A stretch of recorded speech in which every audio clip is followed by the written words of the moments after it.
आपके साथ मैं श्वेता गर्ग और आप देख रहे हैं एबी स्टार न्यूज और वक्त हो चला है देश दुनिया की तमाम बड़ी खबरों का। महाराष्ट्र में आज नए मुख्यमंत्री के नाम का ऐलान हो सकता है, जहां कार्यवाहक सीएम एकनाथ शिंदे ने शनिवार को कहा कि महायुति में कोई मतभेद नहीं है। सीएम पर फैसला पीएम मोदी और अमित शाह लेंगे, जहां 2 दिसंबर को महाराष्ट्र का अगला मुख्यमंत्री तय होगा। सूत्रों के मुताबिक 3 दिसंबर को भाजपा विधायक दल की बैठक होगी, जहां दिल्ली से 2 ऑब्जर्वर मुंबई आएंगे और विधायकों से चर्चा के बाद आधिकारिक रूप से सीएम फेस अनाउंस करेंगे।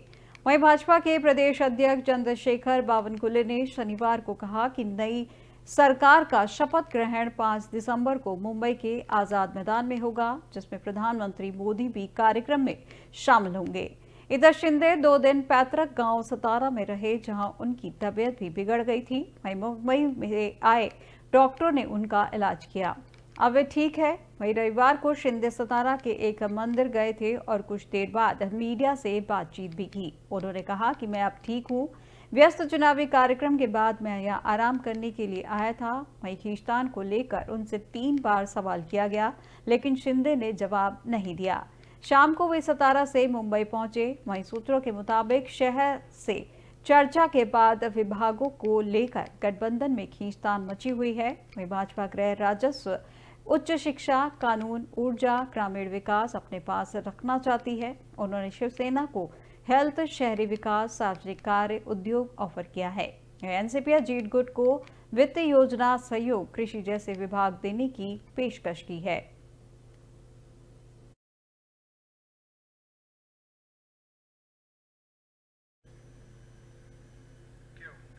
संयुक्त किसान मोर्चा ने सोमवार को दिल्ली कूच का ऐलान किया है, जहां किसान दिल्ली कूच से पहले महामाया फ्लाईओवर के पास दोपहर 12 बजे से जुटना शुरू होंगे। किसान ट्रैक्टर भी लाएंगे, जहां पुलिस की कोशिश किसानों को रोकने की होगी। ऐसे में एक्सप्रेसवे, महामाया फ्लाईओवर के पास व डीएनडी चिल्ला बॉर्डर के रास्तों से आवागमन आसान नहीं रहने वाला है। पिछली बार भी किसान जब दिल्ली कूच के लिए जुटे थे, तब काफी देर तक यहां आसपास की ट्रैफिक व्यवस्था कई घंटे पटरी से उतरी रही थी। ट्रैफिक पुलिस ने किसानों के दिल्ली कूच को लेकर डायवर्जन प्लान तैयार किया है, जहां अधिकारियों ने बताया कि जरूरत के हिसाब से डायवर्जन प्रभावी किया जाएगा। जहां बताया जा रहा है कि किसान मोर्चा के बैनर तले किसान नोएडा, ग्रेटर नोएडा व यमुना क्षेत्र के गांव से आएंगे, जहां दोपहर 12 बजे का समय किसानों ने महामाया फ्लाईओवर के पास पहुंचने के लिए तय किया है। किसान बड़ी संख्या में ट्रैक्टर ट्रॉली लेकर यहां पर पहुंचेंगे, जहां इस वजह से ट्रैक्टर एक्सप्रेसवे पर भी जाम रह सकता है। कानून व्यवस्था को देखते हुए पुलिस किसानों के गुटों को अलग अलग रोकने की योजना बना सकती है, इसलिए अन्य सड़कों पर भी जाम की स्थिति रहने का अंदेशा है।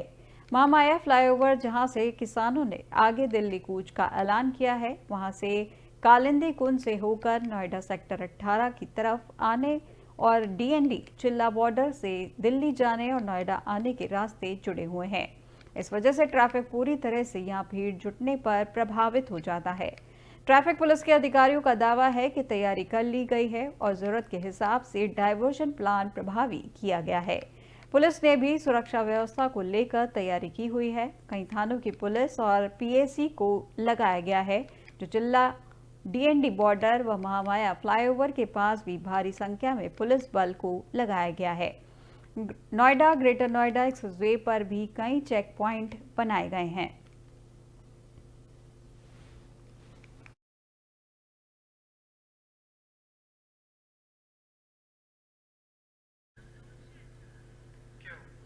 वाराणसी के विवादित ज्ञानव्यापी परिसर में स्थित वजूखाने का एएसआई सर्वेक्षण करने की मांग को लेकर दाखिल याचिका पर आज एक बार फिर सुनवाई होगी। इस याचिका में आर्कियोलॉजिकल सर्वे ऑफ इंडिया से बाकी हिस्सों की तरह वजूखाने का भी सर्वेक्षण कराए जाने की मांग की गई है और मुस्लिम पक्ष की ओर से वजूखाने का सर्वेक्षण एएसआई से कराए जाने की मांग का विरोध किया गया है। मुस्लिम पक्ष की ओर से दलील दी गई थी कि सुप्रीम कोर्ट ने इस पर रोक लगा रखी है, जहां हिंदू पक्ष ने याचिका में वजूखाने के सर्वेक्षण को विवादित परिसर का रिलीजियस कैरेक्टर निर्धारित करने के लिए बेहद जरूरी बताया है, जिसमें कहा गया है कि शिवलिंग को छोड़कर वजूखाने के बाकी हिस्से का भी सर्वेक्षण कराया जाना चाहिए।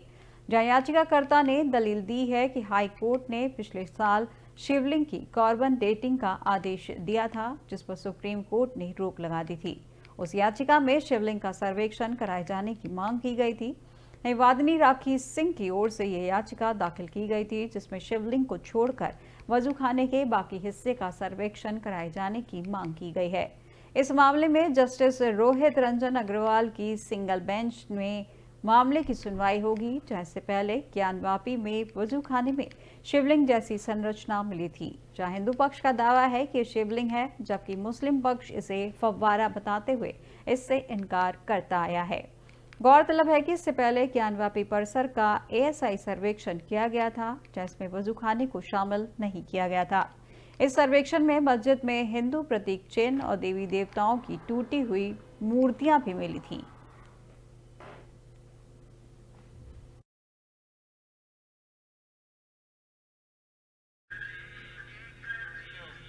आरा के सांसद सुदामा प्रसाद का मुरादाबाद में हाउस अरेस्ट कर दिया गया है, जहां बताया जा रहा है कि वे अपनी टीम के साथ संभल में हुई हिंसा के पीड़ितों से मिलने जा रहे थे। सरकार क्यों डर रही है? क्या जनता को सच्चाई जानने का हक नहीं है? साथ ही उन्होंने बेरोजगारी, महंगाई और महिला सुरक्षा जैसे मुद्दों पर भी सरकार को घेरा है। जहां हाउस अरेस्ट के बाद सांसद सुदामा प्रसाद ने उत्तर प्रदेश पुलिस पर गंभीर आरोप लगाए हैं। उन्होंने कहा कि पुलिस उन्हें संभल जाने से रोक रही है। उन्होंने इसे लोकतांत्रिक अधिकारों पर फांसीवादी हमला बताया। जहां सुदामा प्रसाद ने आगे कहा कि मोदी सरकार रोजगार, महंगाई, महिला सुरक्षा के नाम पर सत्ता में आई थी, लेकिन अब वो हिंदू मुस्लिम करके देश का माहौल खराब कर रही है। उन्होंने आरोप लगाया कि सरकार नहीं चाहती कि लोग शिक्षा, रोजगार और महंगाई पर सवाल पूछे। उन्होंने यह भी कहा कि कई दिनों से संसद नहीं चल पा रहा है, जहां चुने हुए प्रतिनिधियों के अधिकार भी सुरक्षित नहीं है।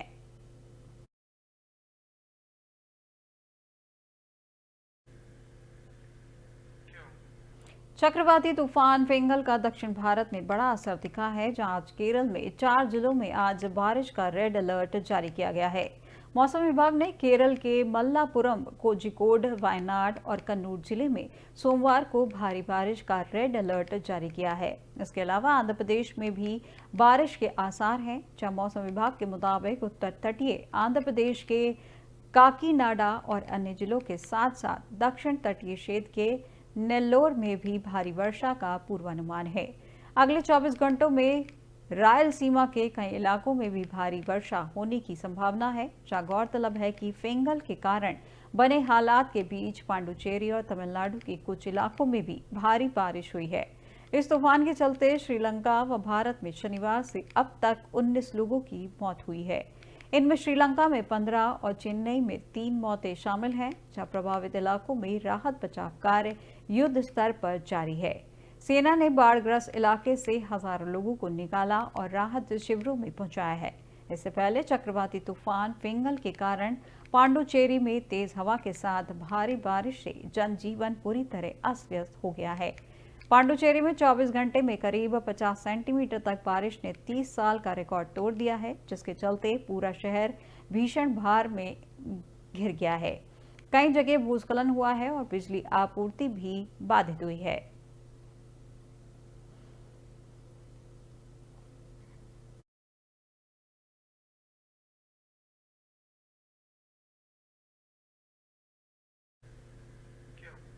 देश दुनिया की तमाम बड़ी खबरों में फिलहाल बस इतना ही, और अधिक जानकारी के लिए देखते रहिए एबी स्टार न्यूज। नमस्कार।